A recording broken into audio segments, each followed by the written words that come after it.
अब हम आगे पढ़ते हैं। अंगदोर्जी बिना ऑक्सीजन के ही चढ़ाई करने वाला था, लेकिन इसके कारण उसके पैर ठंडे पड़ जाते। जो अंगदोर्जी थे जो बिना ऑक्सीजन की चढ़ाई कर रहे थे, पर उनके जो पैर वो बार बार ठंडे हो रहे थे, इसलिए वह ऊंचाई पर लंबे समय तक खुले में और रात्रि में शिखर कैंप पर नहीं जाना चाहता था। इसलिए उसे या तो उसी दिन चोटी तक चढ़कर साउथ पोल पर वापस आ जाना था अथवा अपने प्रयास को छोड़ देना था। वह तुरंत ही चढ़ाई शुरू करना चाहता था और उसने मुझसे पूछा क्या मैं उसके साथ जाना चाहूँगी। एक ही दिन में साउथ पोल की से चोटी तक जाना और वापस आना बहुत कठिन और श्रमसाध्य होगा। इसके अलावा यदि अंगदोर्जी के पैर ठंडे पड़ गए तो उसके लौटकर आने का भी जोखिम था। मुझे फिर भी अंगदोर्जी पर विश्वास था और साथ साथ में आरोहण की क्षमता और कर्मठता, आरोहण मतलब ऊपर चढ़ने की क्षमता और कर्मठता के बारे में भी आश्वस्त थी। मतलब उसे जो बचेंद्रपाल थी उसे अपने आप पे विश्वास था कि मैं चढ़ पाऊंगी। अन्य कोई भी व्यक्ति इस समय साथ चलने के लिए तैयार नहीं था, जैसे कि जया और जितने भी उनके जो दल के साथी थे वो उसके अभी की कंडीशन में, मतलब आज सुबह सुबह जब अंगदोर्जी से बात कर रहे थे उस कंडीशन में जाना नहीं चाहते थे। तो सिर्फ अंगदोर्जी थे जो जिसके साथ बचेंद्रपाल जा रही हैं। सुबह 6:20 पर जब अंगदोर्जी और मैं साउथ पोल से बाहर आ निकले तो दिन ऊपर चढ़ आया था। हल्की हल्की हवा चल रही थी, लेकिन ठंड भी बहुत अधिक थी। मैं अपने आरोही उपस्कर में काफी सुरक्षित और गर्म थी। हमने बगैर रस्सी के ही चढ़ाई की। अंगदोर्जी एक निश्चित गति से ऊपर चढ़ते गए और मुझे भी उनके साथ चलने में कोई कठिनाई नहीं हुई। शिखर पर जाने की पूर्ण तैयारी चल रही है, मतलब आगे बढ़ गए हैं। जमे हुए बर्फ की सीधी व ढलाऊ चढ़ाने इतनी सख्त और भुरभुरी थी मानो शीशे की चादरें बिछी हो। हमें बर्फ काटने के फावड़े का इस्तेमाल करना ही पड़ा। मतलब जिससे बर्फ काटते हैं उस फावड़ों का इस्तेमाल कर वो ऊपर चढ़ रहे थे और मुझे इतनी सख्ती से फावड़ा चलाना पड़ा जिससे कि हम उस जमे हुए बर्फ की धरती को फावड़े के दांते काट सके। मैंने उन खतरनाक स्थलों पर हर कदम अच्छी तरह सोच समझकर उठाया। 2 घंटे से कम समय में ही हम शिखर कैंप पर पहुंच गए। कितने? 2 घंटे से भी कम समय में हम शिखर कैंप पर पहुंच गए। अंगदोर्जी ने पीछे मुड़कर देखा और मुझसे कहा कि क्या मैं थक गई हूँ। मैंने जवाब दिया नहीं, जिसे सुनकर वे बहुत अधिक आश्चर्यचकित और आनंदित हुए। उन्होंने कहा कि पहले वाले दल ने शिखर कैंप पर पहुंचने में 4 घंटे लगाए थे। देखो पहले जो मतलब अंगदोर्जी अपनी पहले वाली बात बताते हैं कि जब हम पहली बार आए थे तो हमने 4 घंटे लगाए थे, पर अभी वो साउथ पोल से कितने घंटे में शिखर तक पहुंच रहे हैं? 2 घंटे। और यदि इस गति से चलते रहे तो हम शिखर पर दोपहर 1 बजे तक पहुंच जाएंगे। लाटू हमारे पीछे पीछे चल रहा था और जब हम दक्षिणी शिखर के नीचे आराम कर रहे थे वह हमारे पास पहुंच गया। थोड़ी थोड़ी चाय पीने के बाद हमने फिर चढ़ाई शुरू की। लाटू एक नायलॉन की रस्सी लाया था। इससे अंगदोर्जी और मैं रस्सी के सहारे चढ़े, जबकि लाटू एक हाथ से रस्सी पकड़े हुए बीच में चला। उसने रस्सी अपनी सुरक्षा की बजाय हमारे संतुलन के लिए पकड़ी हुई थी। मतलब इस दल में सभी एक दूसरे की भरपूर मदद कर रहे थे।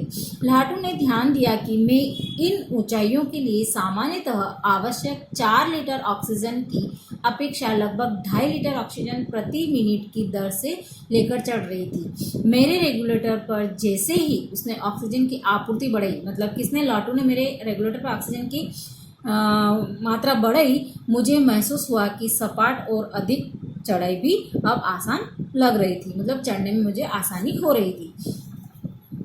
दक्षिणी शिखर के ऊपर हवा की गति बढ़ गई थी। उस ऊंचाई पर तेज हवा के झोंके भूरभूरे बर्फ के कणों को चारों तरफ उड़ा रहे थे, जिससे दृढ़ता शून्य तक आ गई थी।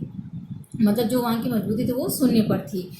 अनेक बार देखा कि केवल थोड़ी दूर के बाद कोई ऊंची चढ़ाई नहीं है, ढलान एकदम सीधा नीचे चला गया। मतलब सिर्फ अब वहाँ चढ़ाई नहीं, एक वो शंकुनुमा शिखर पर पहुँचने वाले हैं। मेरी सांस मानो रुक गई थी। मुझे विचार पौंधा कि सफलता बहुत ही नज़दीक है। जब व्यक्ति अपने सफलता के नज़दीक पहुंचे तो उसको बड़ी खुशी होती है। इसी तरह बचेंद्री पाल की भी सांसें रुक गई, उसको सफलता नज़दीक दिखी।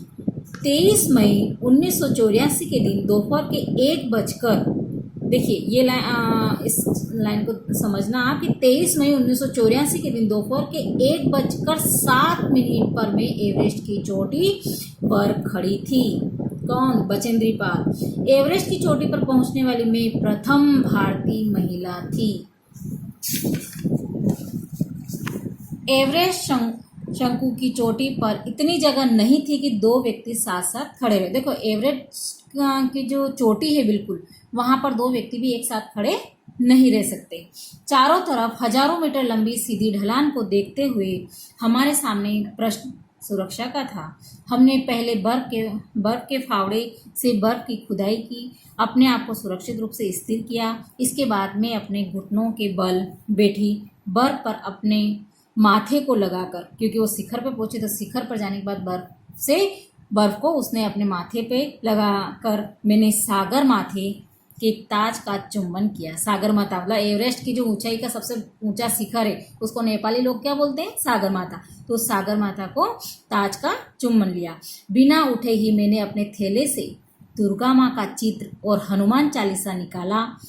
मैंने इनको अपने साथ लाए लाल कपड़े में लपेटा, छोटी सी पूजा अर्चना की और इनको बर्फ में दबा दिया। मतलब एक निशानी थी जो वो अपने साथ हनुमान चालीसा और दुर्गा चालीसा या दुर्गा माँ का चित्र लाई थी और हनुमान चालीसा लाई थी। उन्होंने उसको लाल कपड़े से लपेटा और वहीं बर्फ में रख दिया या दबा दिया। आनंद के इस क्षण में मुझे अपने माता पिता का ध्यान आया। मतलब जब व्यक्ति खुश होता है या सफलता को प्राप्त करता है तो सबसे पहले वो अपने माता पिता को याद करता है। बचेंद्री पाल ने भी जब सफलता प्राप्त की तो सबसे पहले उसने अपने माता पिता को ध्यान आया। जैसे मैं उठी, मैंने अपने हाथ जोड़े और मैं अपने रज्जू नेता अंगदौर जी के प्रति आदर भाव से झुकी। अंगदौर जी जिनके साथ आई थी वो खड़ी हुई और उसने अंगदौर जी का अभिवादन किया। अंगदौर जी जिन्होंने मुझे प्रोत्साहित किया और मुझे लक्ष्य तक पहुंचाया। मैंने उन्हें बिना ऑक्सीजन के एवरेस्ट की दूसरी चढ़ाई चढ़ने पर बधाई दी। जो अंगदौर जी थे वो बिना ऑक्सीजन के ही 2 बार चढ़ाई चढ़ चुके थे, तो दूसरी चढ़ाई जो थी वो किसके साथ चली थी? बचेंद्री पाल के साथ। उन्होंने मुझे गले से लगाया और मेरे कानों में फुसफुसाया, दीदी तुमने अच्छी चढ़ाई की है, मैं बहुत प्रसन्न हूँ। ये सुनकर बचेंद्री को बहुत अच्छा लगा। कुछ देर बाद सोनम पुलजर पहुंचे और उन्होंने फोटो लेने शुरू कर दिए। जो दल था फोटो वाले वो उन्होंने फोटो लेने शुरू कर दिए। इस समय तक लाटों ने हमारे नेता को, क्यों कौन थे इनके नेता?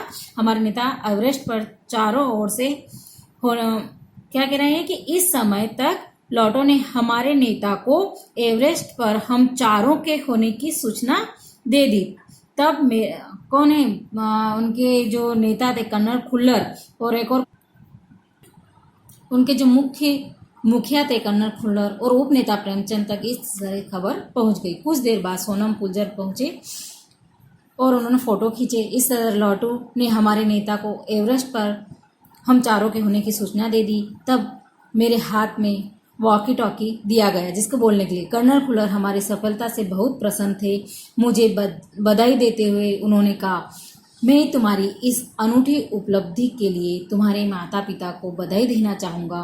वे बोले कि देश को तुम पर गर्व है, क्योंकि पहली भारतीय महिला थी जिसने एवरेस्ट की चढ़ाई चढ़ी थी। बचेंद्री पाल ने पहला मुकाम हासिल किया था। और अब तुम ऐसे संसार में वापस आओगी जो तुम्हारे अपने पीछे छोड़े हुए संसार से एकदम भिन्न है, क्योंकि यहाँ जब बचेंद्री पाल लौटेगी तो इसकी एक बहुत अच्छी पहचान होगी, क्योंकि एवरेस्ट पर चढ़ने वाली पहली भारतीय महिला है। ये चैप्टर आपने बहुत अच्छे से समझा होगा। अब आप एक बार इसकी अच्छे से रीडिंग लगा लीजिए ताकि आपको कहीं कोई कन्फ्यूज़न है तो आप इसको समझ पाएँ। उसके बाद जो इसके मौखिक प्रश्न उत्तर है ये मौखिक वाले आपको सेल्फ करना है। आप चाहें तो बुक में इसमें पेंसिल से इसके मेन पार्ट को मौखिक पे लिख लें। फिर लिखित वाले जितने भी ये क खंड और ख खंड 20 से 25 वाले शब्द और 50 से 60 वाले शब्द के क्वेश्चन आंसर मैं आपको और ग वाले आशय स्पष्ट करने वाले मैं आपको सेंड कर रही हूँ। आप अपनी कॉपी में इसको प्रॉपर वे में लिख लीजिएगा।